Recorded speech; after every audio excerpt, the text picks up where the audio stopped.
You know, it's great to know that sometimes, no matter how your day is going, how the weeks went, how rough work and life has become, you can kind of bury yourself a little bit in history and walk these fields and kind of forget some of your pains and some of the aggravation of everything. Just be out here in your element, you know. It's what these places are all about today. Reflection and just feeling connected to the world and connected to our past, our American story. These fields, though they're sad places and filled with death and destruction at the time of the battle, they are now beautiful places to come out here and clear your head and go for a walk. They are rare gems, and I love every one of them.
Did you know as recently as just a few years ago, they were still uncovering graves and finding bodies out here at Manassas on these fields?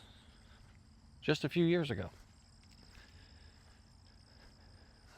Not marked, not cemeteries like the one behind me here in front of this house, but just random graves of Union soldiers left behind on these fields from the Second Manassas. It's pretty amazing what's still out here on these fields. And still today, there are companies, large companies, that are trying to acquire massive plots of land out here on this field, where no doubt they are going to run into graves of soldiers that came out here and sacrificed their lives for their country. Well, today we're going to take you around Manassas and show you this place and what's actually preserved and what's left of the battlefield and some of the markers and things along the way.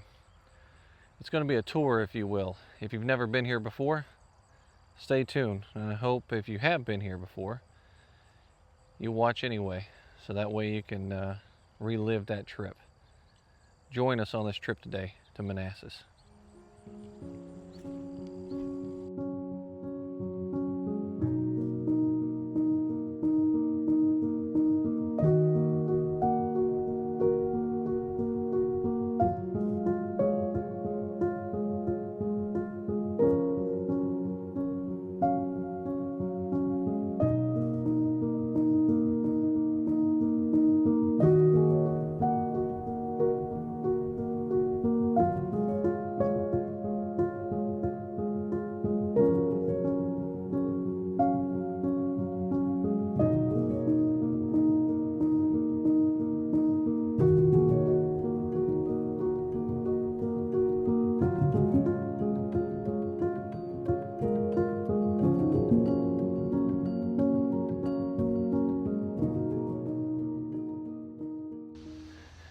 So now we're out here at stop number 2, which is Battery Heights. In this position that I'm at right now, the Confederates from Longstreet, the artillerymen from Longstreet's corps, would have been out here. They would have put 4 guns on this hill because he came up in the nick of time. Jackson was being outmaneuvered. He was being overwhelmed by the massive forces that were in front of him. And also, along this ridge line here, there's a sign over there that points to it and talks about this ridge line running back towards the Bronner Farm. That's where the other Confederate artillerymen are placed. And on the first day, that position is a really good position for them to be in. It really sets the tone for the fight out here. But by the time Longstreet comes up with his men, the battle's not looking good. So when the Confederate artillery gets here, fires in that direction, converging with the fire that's over here towards that left flank, it almost collapses the left flank of the Union Army, and it saves the day. And with those forces deployed, the Confederate Army was able to create a massive victory here at the Second Battle of Manassas. But this is it. This is Battery Heights. A couple of massive trees out here, some cannons, good vantage point of portions of the battlefield, and a couple of signs to tell you information about the battle. That's pretty much what you're going to see out here. There's no real monuments or anything, but it's a neat place.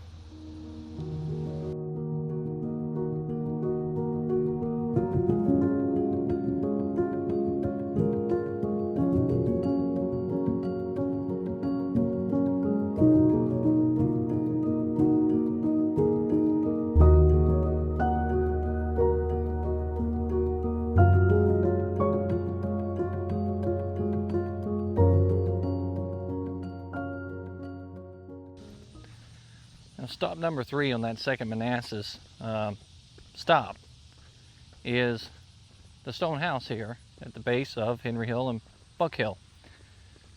This is one of the locations where you can actually go up and touch a piece of the property that was a witness to the battle and was a hospital for both battles during the 1861 and 1862 campaigns.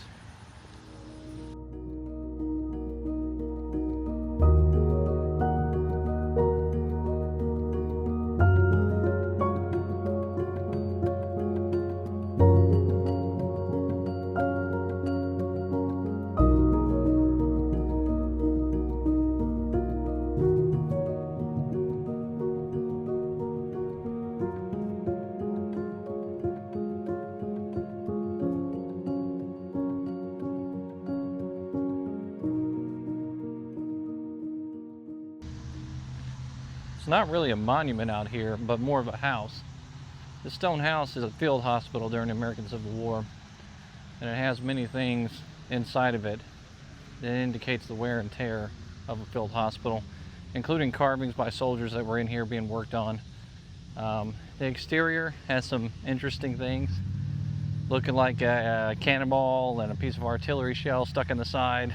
I suspect that that was a tourist attraction back in the day that was put in the side of that house and not actually stuck there from battle itself. So it's pretty neat though to see.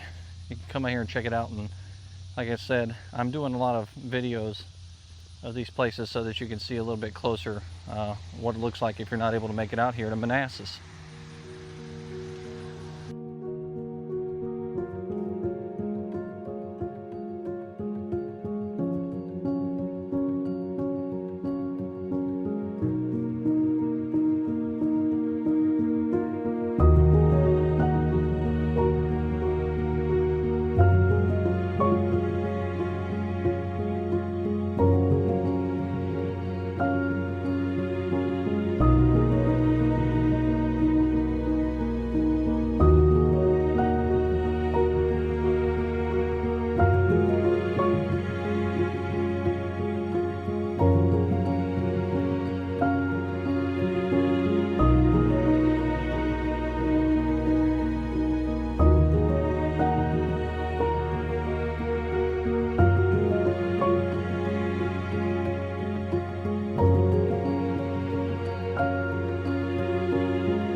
Next stop on our tour is Matthews Hill, which is the location we're at now. There are cannons placed out front of Matthews Hill here, and you can actually see the vantage point all the way down to where the first action happens on the first Battle of Manassas. This location is important because this is in an advanced position where Pope thinks he can drive his army forward and overwhelm and take Jackson's army over in the railroad cut. And off on the ridge lines over here is where the artillery position for the Union Army is going to be located. So coming out here, you're going to get a good vantage point of all of the first day's battle back there of Manassas. First Battle of Manassas, that is, if I could stop stumbling on my own words. And then you're going to also get the vantage point looking back in this direction of what Pope has to face when he's here in August of 1862. It's really an amazing view from the hill itself. There's no real no markers out here or anything other than signs that are telling the story of the battle, and there's no monuments. There's a couple of cannons placed on the hill, but that's about it.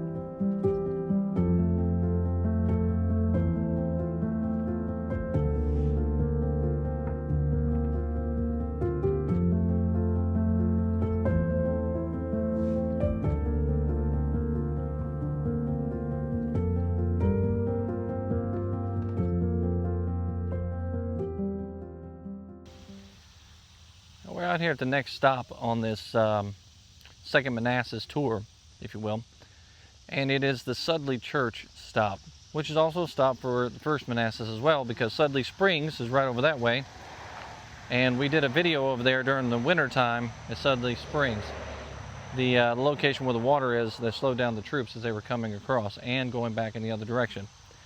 This sign here depicts the old Sudley Church that was located roughly out in this direction here somewhere. Out in that cemetery behind us there, and we'll go out there and see if we can't find the headstone. A man from South Carolina is buried out there. It's Lieutenant Colonel Daniel Ledbetter. He was killed out here during the battle. Maxie Gregg's men is over here on this portion. This is the left flank of Stonewall Jackson's men during that second Battle of Manassas. This is the most hotly contested location because the soldiers that are coming up from Kearny's men have attacked at least 5 times that we know of in this area. And they've hit Maxie Gregg's men over and over and over again. Now on the sign out here, they quote Maxie Gregg as yelling to his men, "Let us die here, my men, let us die here." And with those words, he rallied his troops. Well, the South Carolinians stuck. And just in the nick of time, Longstreet's men come up.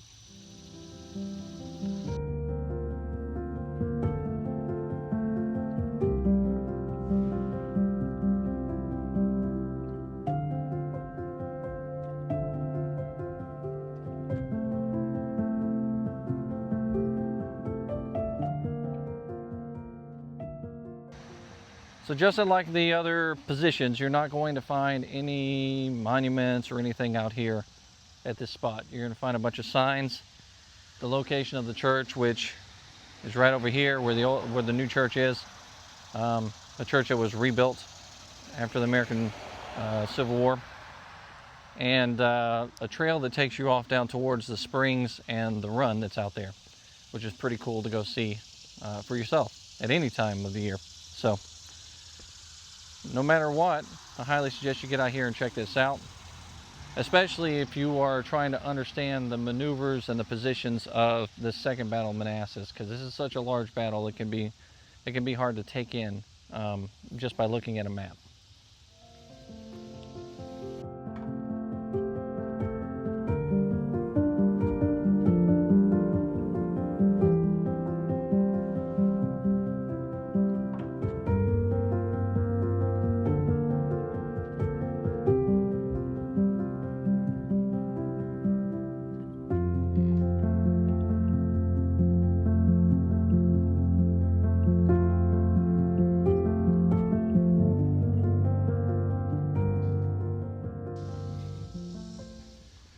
So I'm out on a loop trail right now near the unfinished railroad cut in Manassas.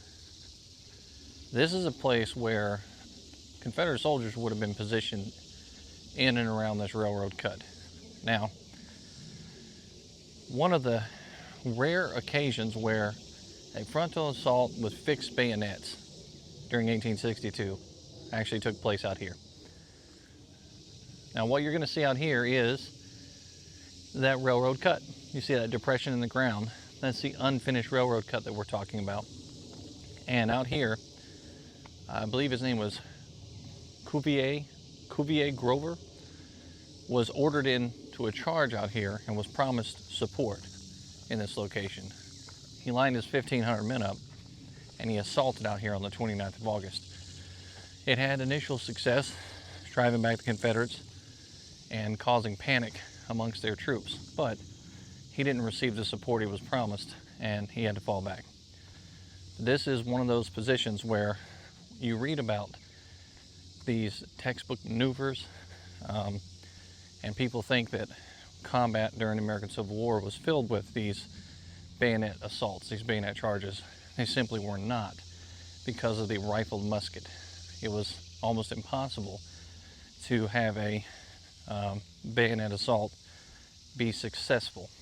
This is one of the occasions, and it's pretty cool to come out here and see that railroad cut. This is still the depression in the ground where everything took place out here, and John Pope's men were defeated.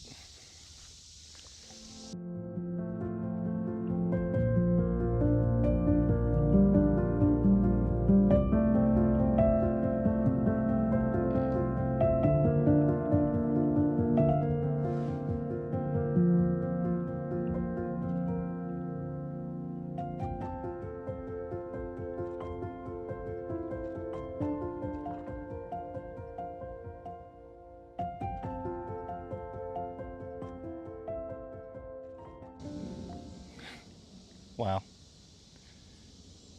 I'm out here walking around in these woods and, looking for monuments and things like that to show you. But when I come across stuff like this stands the test of time, that's that steep embankment that was part of the railroad cut, the thing that was defensible for these Confederate soldiers that are out here. It's amazing that this stuff still exists in the condition that it is in. It's an unfinished railroad bed out here. It's pretty amazing. I mean, only here in Manassas can you see stuff like this that's still standing in such a developed place. Manassas is not that far from Washington, D.C. It's just, I don't know, it's beautiful.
Well, that back there is better than any monument I can think of.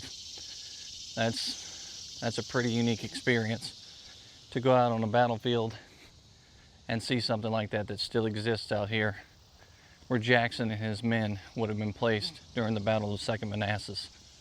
It's pretty special. So way out there in the field, all the way across in that direction, you can see a monument out there, which is the second monument of its kind out here in Manassas. It's at a place called Deep Cut. It is where the largest assault happened out here in Manassas. It was a failed assault by the Federal soldiers going up this hillside towards Confederate lines at the railroad cut. And I'm going to try to make my way out there and show you that monument.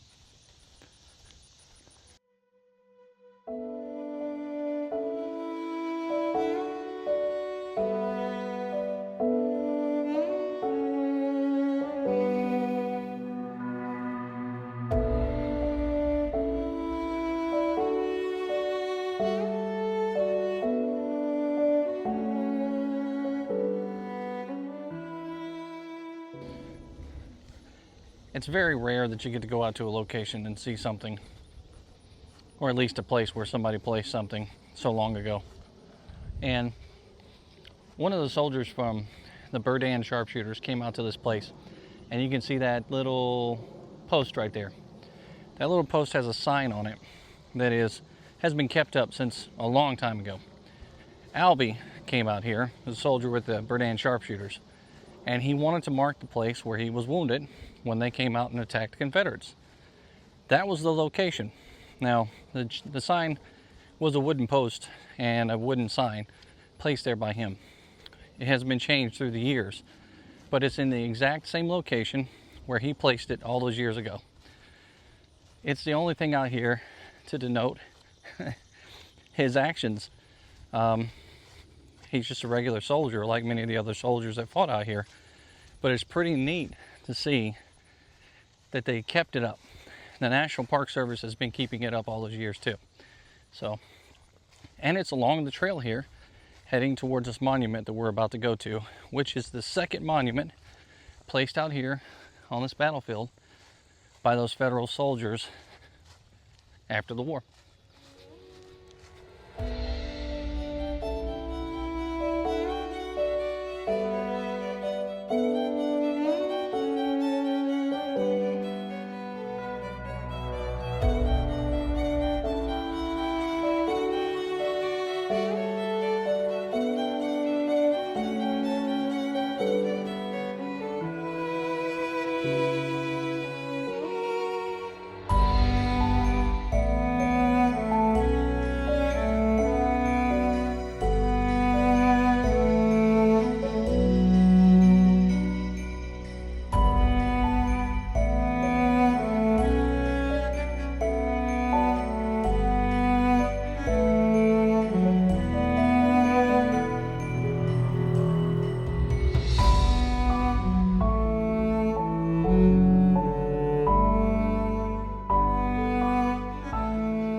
Now for me, this is one of those rare occasions where I'm getting to do something that I haven't done yet.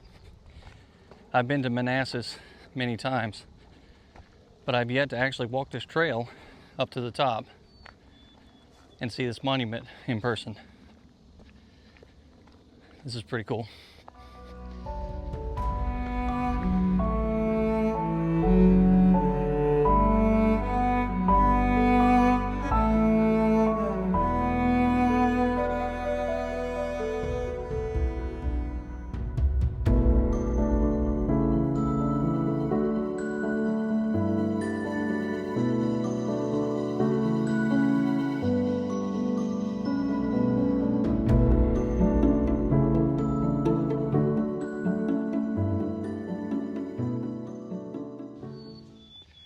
So here we are at the deep cut, and out of this location you can see the deep cut right over there. This is where one man, Corporal John S. Slater, would write about, and he was under Colonel Elijah G. Marshall, the 13th New York Infantry, the Rochester Regiment, and he had this to say about it. The rebel infantry poured in their volleys, and we were scarcely a dozen feet from the muzzles of their muskets. Oh, it was terrible. For 20 minutes the shattered regiments held the slope swept by a hurricane of death, and each minute seemed like 20 hours long. For 20 minutes the bullets hummed like swarming bees, and then those yet alive and able to do so received orders to fall back. We who fell, the dead, dying, and the disabled, held the field. Let's think about that. We who fell. So he's saying he was amongst the people that fell. This deep cut right here, you can see the slope as it goes down, this railroad cut. This was what the Confederates were using. And that massive hill right down there is what the Union soldiers had to come up and face the Confederates up here in this location. This is pretty amazing. When you're walking these trails out here, there's a lot of them. There's signs that point the way to different portions of the trails. The Braun Farm, which we took you to earlier, is right over that direction. It's a long ways. If you actually look off in the clearing over there, that clearing in the distance is where we were when we were talking about that Confederate soldier. The Confederate artillery is just past the tree lines over there, firing off in this direction too. And out here we're talking about Stonewall Jackson and his men. Longstreet comes in at a later time, after the fight's already started, and he's positioned way off in the distance over there, taking up that right flank position. This is an amazing place to reflect on the sacrifices out here at Manassas.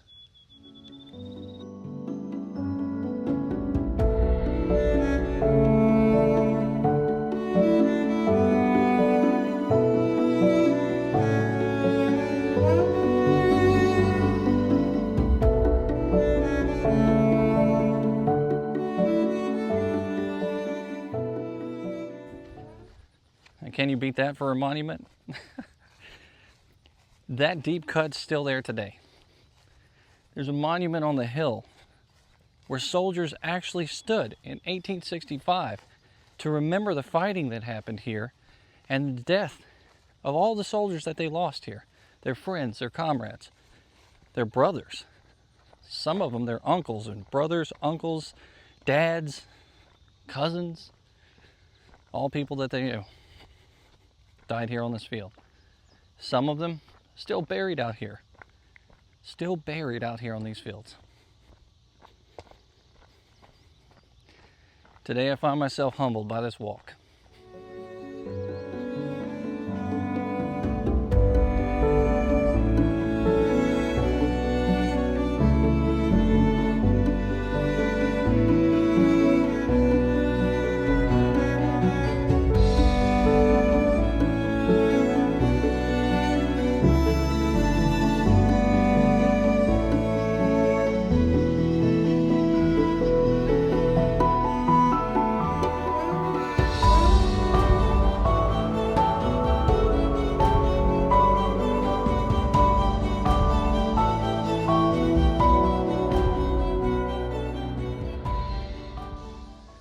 before I leave this portion of the field, I just got to come over here and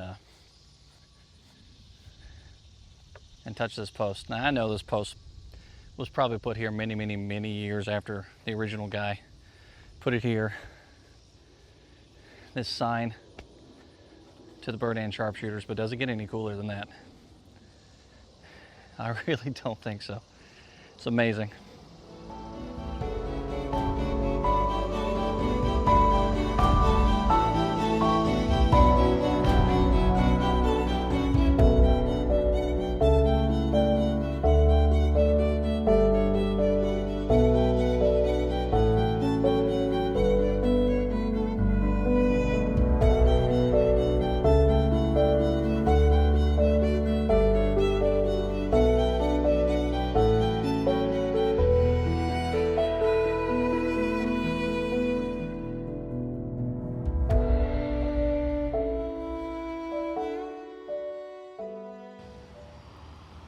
Now, wayside stop out here is the widow Lucinda Dogan's house, which was one of the only surviving houses out here in the little street corner town of Groveton. During the American Civil War, it was pretty much destroyed, and it was really her, I guess, second home, because a home that she had before that had burned down.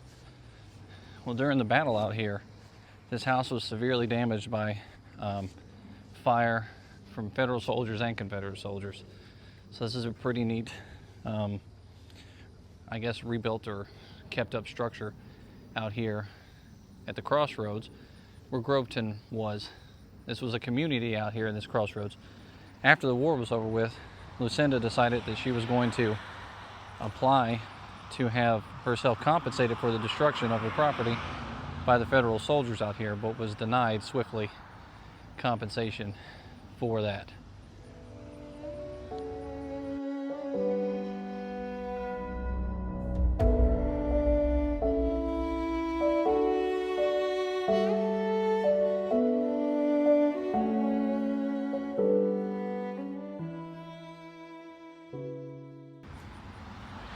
Most of the families in the South that applied for some sort of compensation for damage to their property from the federal government was denied for one reason or another. The primary reason for it, they would find a relative that was related to them, someone that was related to them that fought for the Confederate Army, and they would use that to deny their claims for damages, regardless of how severe the damages were and whether or not they had proof that the Federal soldiers actually created the damage on their properties. So that's just one example. When you get to Gettysburg, you'll hear stories about the same thing, where claims were paid out at lesser amounts for certain people. But in towns like Gettysburg, the vast majority of the claims that were made against the federal government for the damages to their property was actually paid out, even though it was smaller amounts.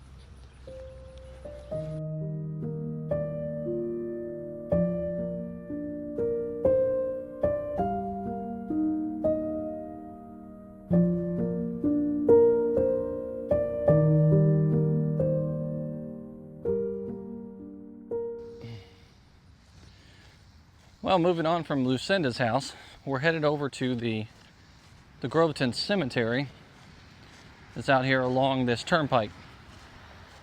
It's a nice large parking lot there if you want to pull off and see the Confederate cemetery that's out here, which is exactly what we're doing right now. Because on this channel, we cover all the history, not just part of it.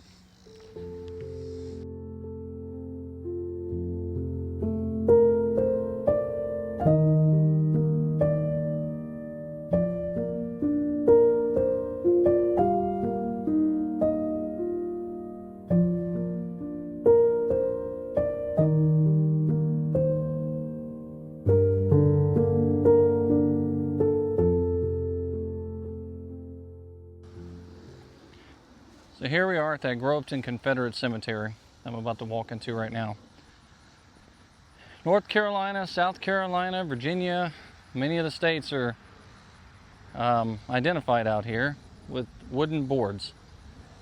There's an estimated 500 Confederate soldiers that were dug up from around the area here by the Ladies Society here at Groveton, and with the Southern Ladies Society pitching in to dedicate a piece of land in Groveton to bury the soldiers that they found.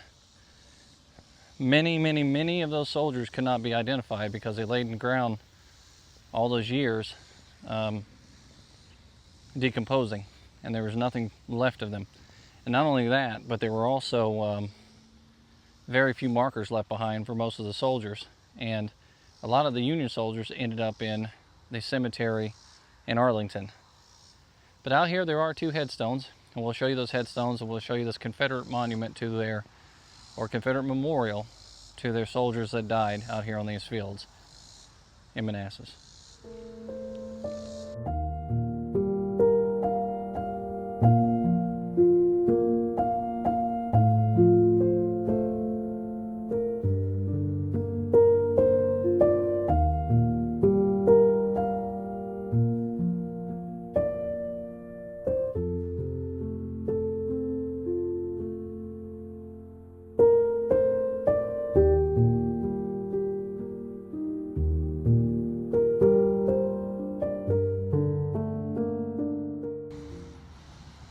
Now, just to give you a quick tour of what you're going to see out here at this cemetery. We'll walk around this circle and list off the names on these stones.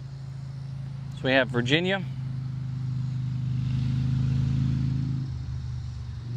North Carolina, South Carolina, Georgia, Florida, Alabama, Mississippi, Louisiana, Texas, Arkansas, Missouri, Tennessee, Kentucky.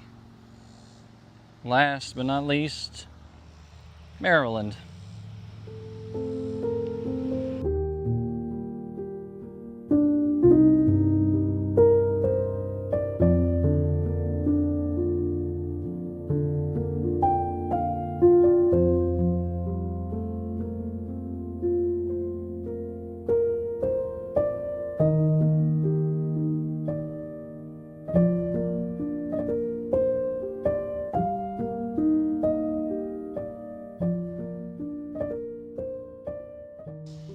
Here's one of 2 headstones out here for identified men at this Confederate cemetery.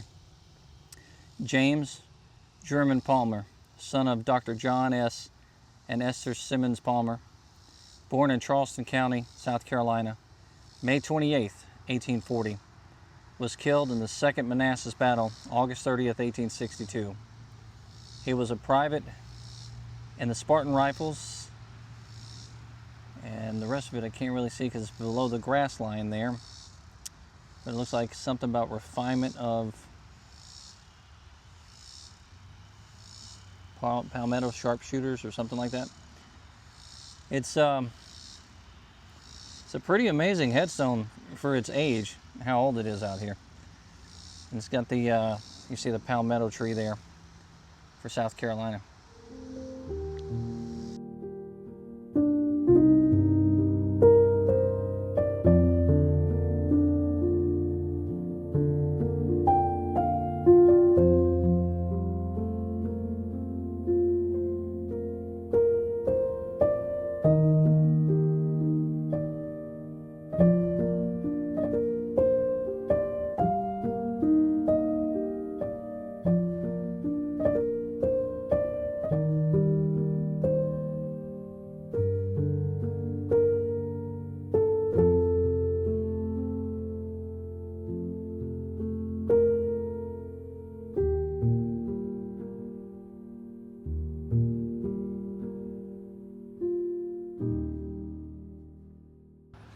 So here we are at the 14th New York, 84th New York, Brooklyn, 14th.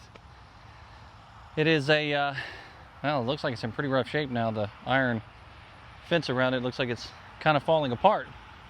You can see over here and that right there just kind of falling and collapsing on itself. Yet again, something else that the National Park Service should get out here and do something about.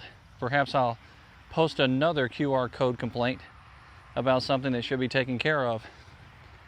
Very easy, guys, to get out here and take a look at this for yourself and determine that you need to do something.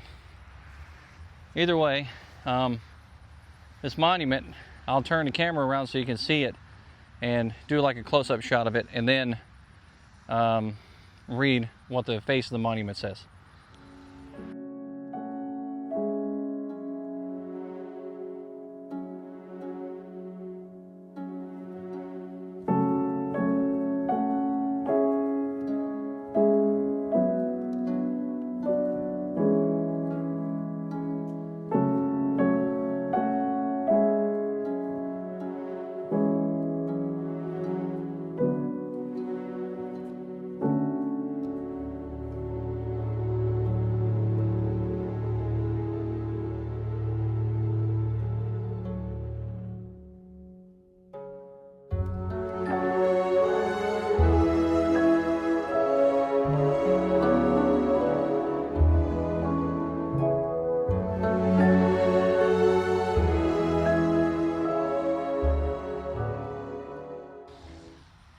So out here on this beautiful monument, it reads 14th Regiment, NYSM, 84th Regiment, New York Volunteers. This monument is erected in commemoration of the dead of the regiment in the battles of First Bull Run, July 21st, 1861, Gainesville, August 28th, 1862, Groveton, August 29th, 1862, Second Bull Run, August 30th, 1862. In these and other engagements in which the regiment participated until mustered out of the United States service, June 6, 1864, the loss in killed and wounded aggregated about 600 officers and enlisted men. Now, if that doesn't look like a familiar scene from a Ken Burns flick, I don't know what does. But supposedly one of these cannons up on the hillside here, they got a good video shot of it with the sun setting and the sky turning a blaze of red. It was a beautiful scene in that film.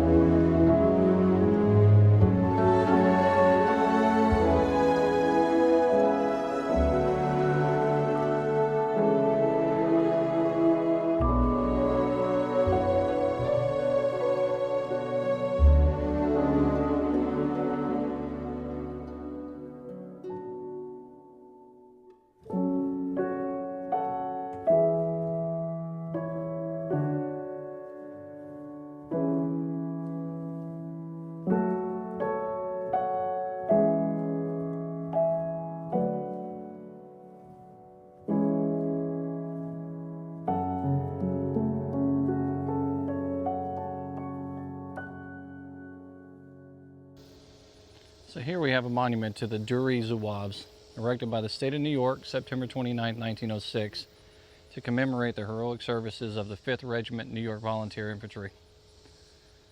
And I will slowly pan this thing up here so that you can see exactly what's on this monument here in just a second. So here we have the monument for the 10th New York Infantry, National Zouaves.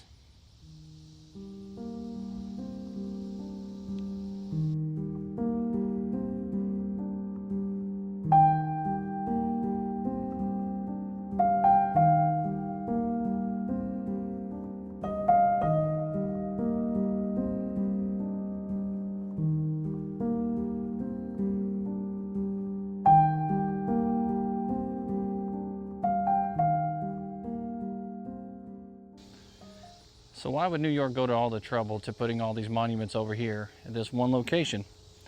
Well, the sign out front there tells a story about how the Zouaves were here, thinking that the fight was pretty much going to be over with and it wasn't that big of a deal.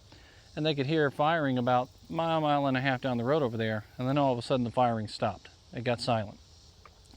Then skirmishers come running out of the woods, Zouave skirmishers right up this hill, screaming and yelling, "Run for your lives." Confederates had hit the skirmishers over there from Longstreet's corps, and they were pushing them back rapidly.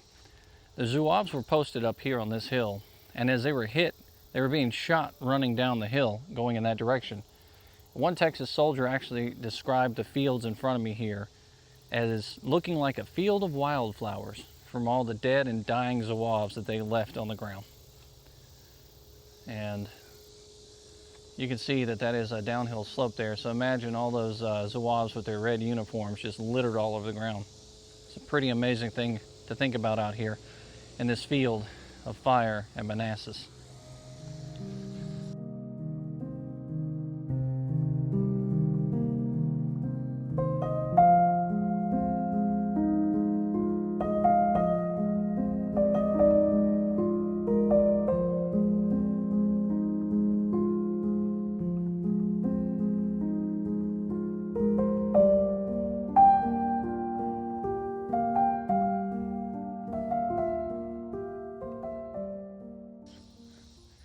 Those monuments are in pretty rough shape too, as far as the fencing is concerned.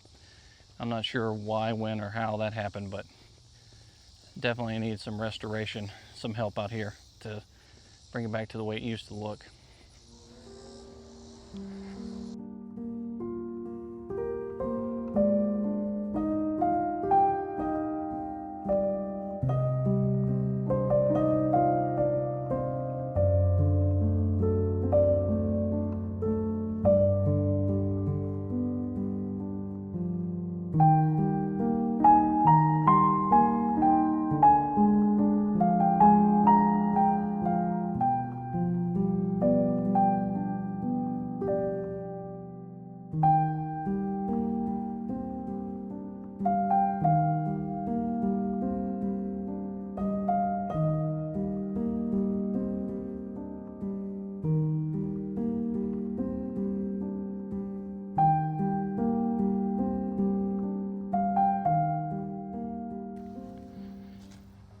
I'm now out on Chin Ridge where Hazel Plains Foundation is.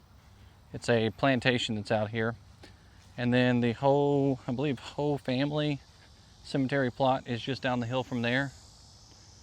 And in that cemetery is a Revolutionary War hero who's buried out there. We're going to make our way over from here in this location to the actual Chin Ridge area where the soldiers were for both of those battles. And I believe there is a monument that's out there that we're going to take a look here in just a minute.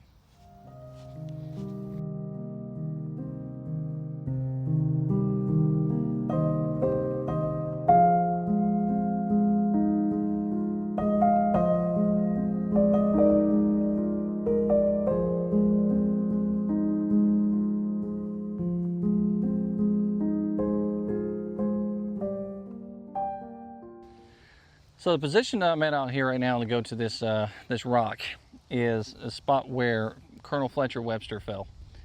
And Fletcher Webster fell mortally wounded here on Chin Ridge, and he was the son of a famous orator, Daniel Webster. One of the soldiers from Virginia came by and found him and asked him if he needed some water. He offered him water, and he gladly took the water from the soldier. He then handed that Confederate soldier his wallet and asked him if he would please return that wallet home to his family. This soldier from the 8th Virginia, after the end of the war, he survived the war, and he did him that favor. He returned that wallet back home to his family. It's a pretty amazing thing. It's one of those stories that continues to survive itself through the war, and you would think that at the very beginning of the war, 1862, a man who was able to come across this man and take his wallet from him and give it back to his family. No way that's possible, but it did happen. Well, here it is. And just like we said, we flipped the camera around so you could see it. And on the face of this boulder, it says, "A memory of Colonel Fletcher Webster, who here fell August 30th, 1862, while gallantly leading his regiment, the 12th Massachusetts Volunteers. This memorial was dedicated October 21st, 1914, by survivors of his regiment and Fletcher Webster Post GAR, Grand Army of the Republic of Brockton, Massachusetts. He gave his life for the principles laid down by his father, Daniel Webster. Liberty and union, now and forever, one and inseparable. This boulder was taken from the Webster Place, Marshfield, Massachusetts." what a tribute. And as promised before, here is the Texas Monument.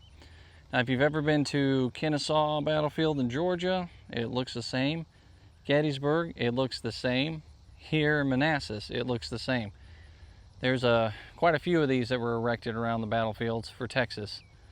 This one here says erected by the state of Texas in 2012. So that's pretty recent for a monument to be erected for any unit, honestly, or any state during the American Civil War. So we'll take a closer look at this one.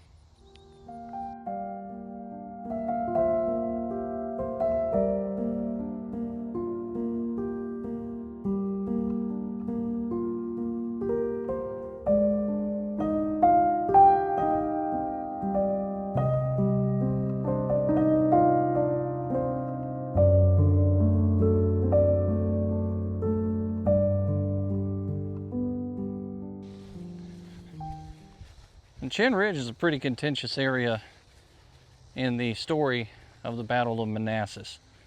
First Battle of Manassas, this is a Confederate area that becomes part of the victory here.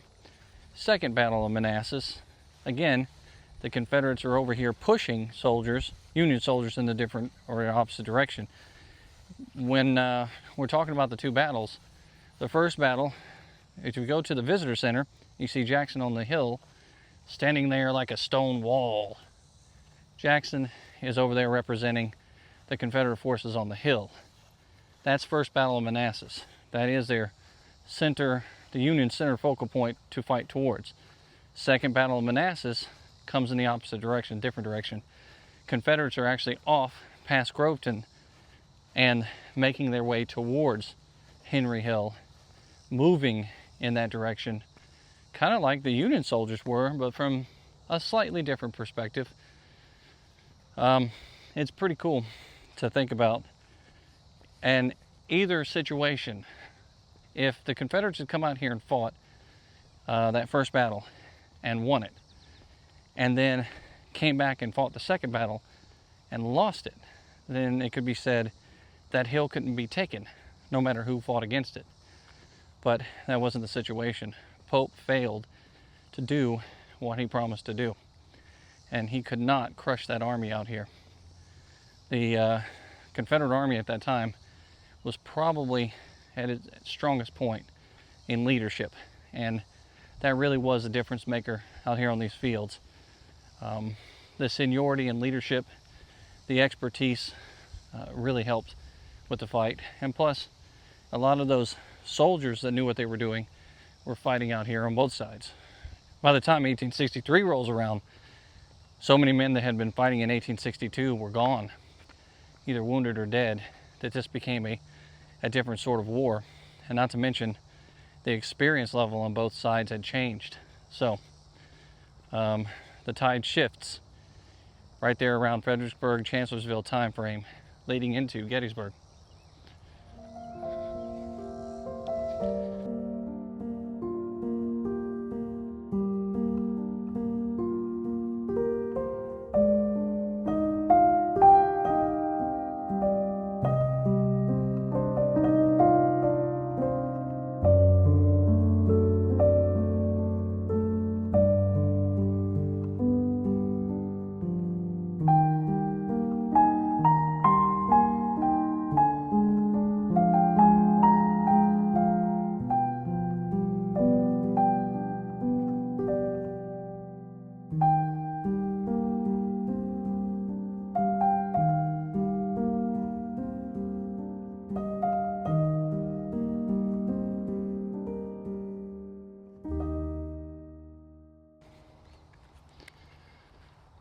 So now we're going to push on here from Chinn Ridge.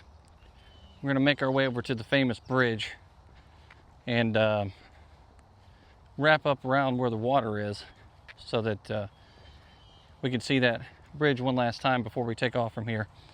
Now, Manassas, for the fact that it had two major battles happen out here, doesn't have a whole lot of markers other than signs put up by the park.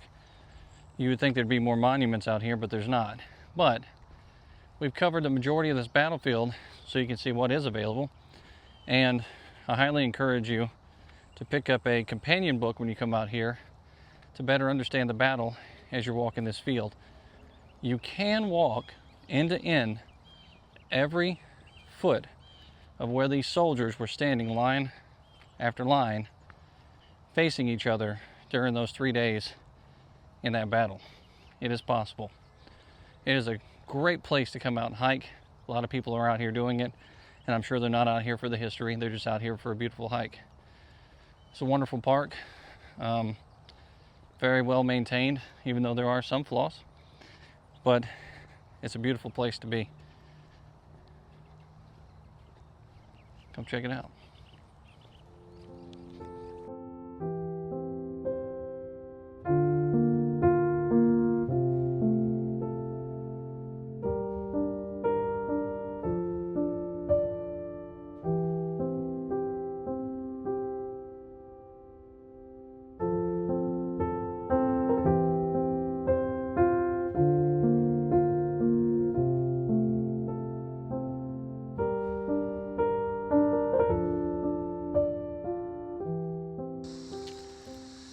Well, here it is.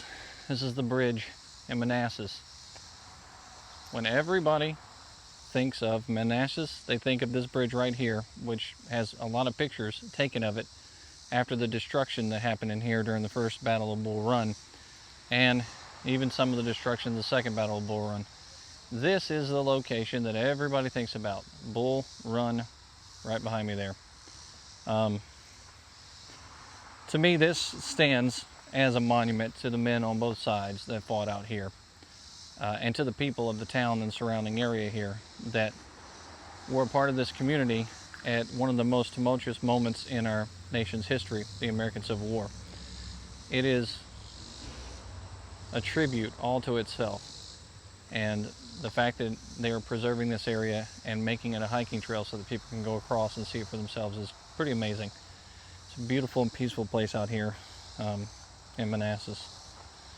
I hope you've enjoyed our video out here of all the spots that we can get out to see in a quick couple of hours and piece together for you here on YouTube. We got some more videos coming up here soon, so stay tuned and subscribe and like, and keep hitting that like button because that builds up our channel and keeps us going. Until next time, this is History with Waffles.